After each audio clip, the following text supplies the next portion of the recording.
Halo semuanya, Assalamualaikum warahmatullahi wabarakatuh.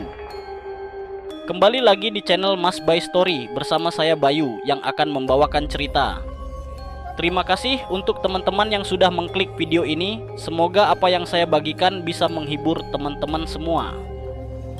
Pada kesempatan kali ini saya akan membawakan cerita yang berjudul Gadis Bergaun Merah. Oh ya, jangan lupa untuk bantu like, komen, dan subscribe channel Mas Bay Story agar channel ini dapat berkembang. Dan jangan lupa untuk aktifkan lonceng notifikasi agar tidak ketinggalan cerita selanjutnya. Jika sudah, kita langsung masuk ke ceritanya.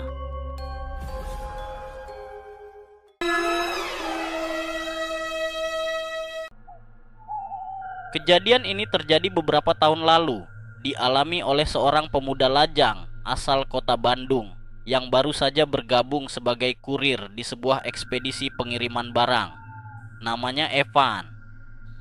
Setelah lulus kuliah, sambil menunggu panggilan kerja dari perusahaan yang sesuai dengan jurusannya, Evan memutuskan untuk menjadi kurir.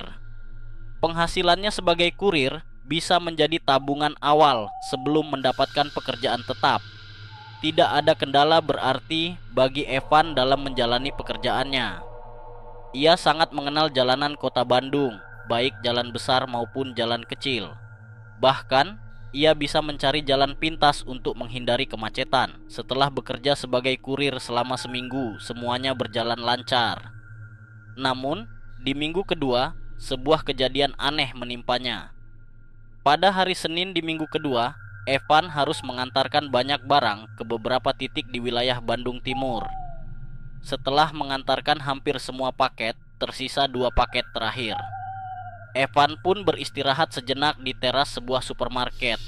Saat itu, ia melihat alamat penerima dari 2 paket yang tersisa. Satu untuk daerah Cileunyi dan satu lagi untuk wilayah Bandung Tengah. Evan memutuskan untuk mengantarkan paket ke Cileunyi terlebih dahulu, lalu pulang sebentar sebelum melanjutkan perjalanan ke alamat terakhir setelah maghrib. Dalam perjalanan menuju alamat terakhir, Evan tiba-tiba ingin mendengarkan cerita horor dari file MP3 di ponselnya. Cerita itu merupakan acara unggulan dari salah satu stasiun radio terkenal di Bandung. Meskipun merinding, Evan tetap menikmati cerita yang ia dengarkan. Saat memasuki kawasan tengah kota, ia melewati sebuah mall terkenal. Di trotoar depan mall itu, ia melihat seorang perempuan cantik bergaun merah berdiri dengan ekspresi kebingungan. Perempuan itu terlihat mencoba menghentikan beberapa pengendara yang lewat, tetapi tidak ada yang mau berhenti. Berbeda dengan yang lain, Evan memutuskan untuk berhenti dan menghampiri perempuan itu. Selain ingin membantu, dalam hati kecilnya, ia juga ingin mengenalnya lebih jauh. Saat Evan mendekat, perempuan itu langsung meminta bantuan untuk diantarkan pulang. Katanya, ia telah berdiri di sana selama beberapa jam setelah diturunkan dan diputuskan oleh pacarnya. Namun, yang membuat Evan heran, perempuan itu tidak menunjukkan ekspresi sedih atau marah. Wajahnya hanya terlihat bingung. Bagi Evan, ini adalah kesempatan emas untuk berkenalan lebih jauh. Perempuan itu memperkenalkan dirinya sebagai Rindu. Tanpa berpikir panjang, Evan menyuruhnya naik ke motor. Saat akan berangkat, ia baru menyadari bahwa hanya memiliki satu helm. Namun, karena sudah malam, ia berpikir tidak akan ada polisi yang berjaga. Evan memberikan hoodie-nya kepada Rindu agar ia tidak kedinginan. Sebelum mengantarnya pulang, Evan meminta izin untuk mengantarkan satu paket terakhir, yang kebetulan tidak jauh dari lokasi mereka bertemu. Rindu pun setuju.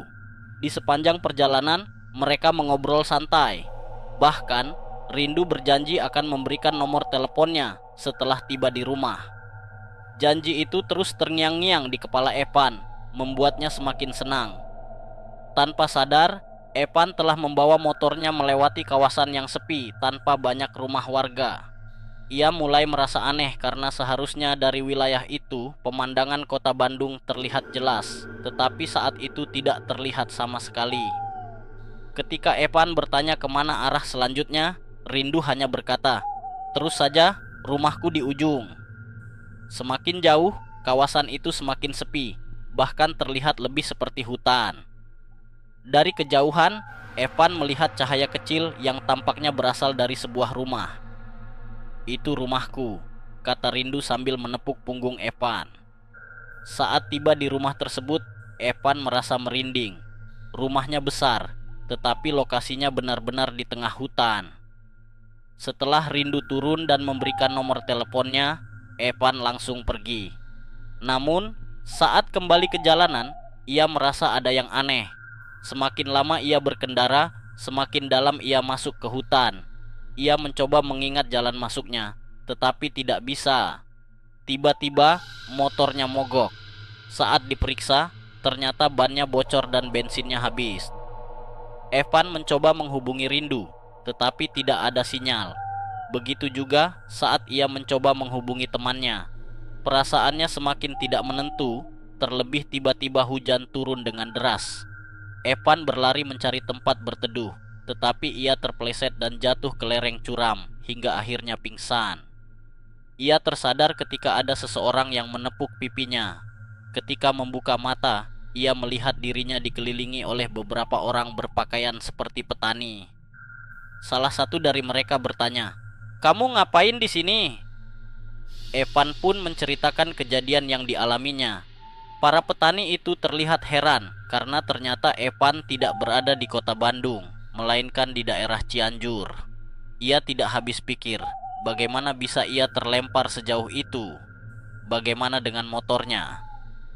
Seorang pria baik hati bersedia mengantarkan Evan kembali ke Bandung. Sepanjang perjalanan, Evan mencoba menghubungi temannya dan Rindu, tetapi ponselnya mati. Saat mendekati rumahnya, Evan melihat banyak orang berkerumun di depan. Begitu ia turun dari mobil, semua orang terkejut dan bahagia. Seorang wanita tua menerobos kerumunan dan langsung memeluknya. Itu ibunya. Evan yang masih kebingungan bertanya, "Ada apa ini, Mah?" Ibunya menjawab, "Kamu sudah hilang selama 2 hari. Kami coba hubungi teman-temanmu, tapi tidak ada yang tahu keberadaanmu." Yang lebih aneh, di teras rumahnya terdapat motornya dalam keadaan utuh, lengkap dengan paket yang masih ada di atas jok. Evan langsung lemas dan terduduk. Ia mulai menyadari bahwa ia telah dibawa ke dimensi lain. Setelah kejadian itu, ia mencari tahu tentang mitos makhluk halus di depan mall tempat ia bertemu Rindu. Namun, hingga saat ini, ia belum menemukan jawabannya. Dan yang lebih misterius lagi, siapa sebenarnya Rindu? Oke, sekian cerita yang saya bawakan kali ini. Semoga cerita yang dibawakan dapat menghibur teman-teman semua, serta cerita yang saya sampaikan bisa menjadi pembelajaran bagi kita semua. Bagaimana menurut teman-teman cerita kali ini? Tulis pendapat kalian di kolom komentar. Dan bagi teman-teman yang ingin membagikan kisahnya, bisa langsung saja klik link Google Drive di kolom deskripsi. Akhir kata saya, Bayu izin undur diri. Wassalamualaikum warahmatullahi wabarakatuh.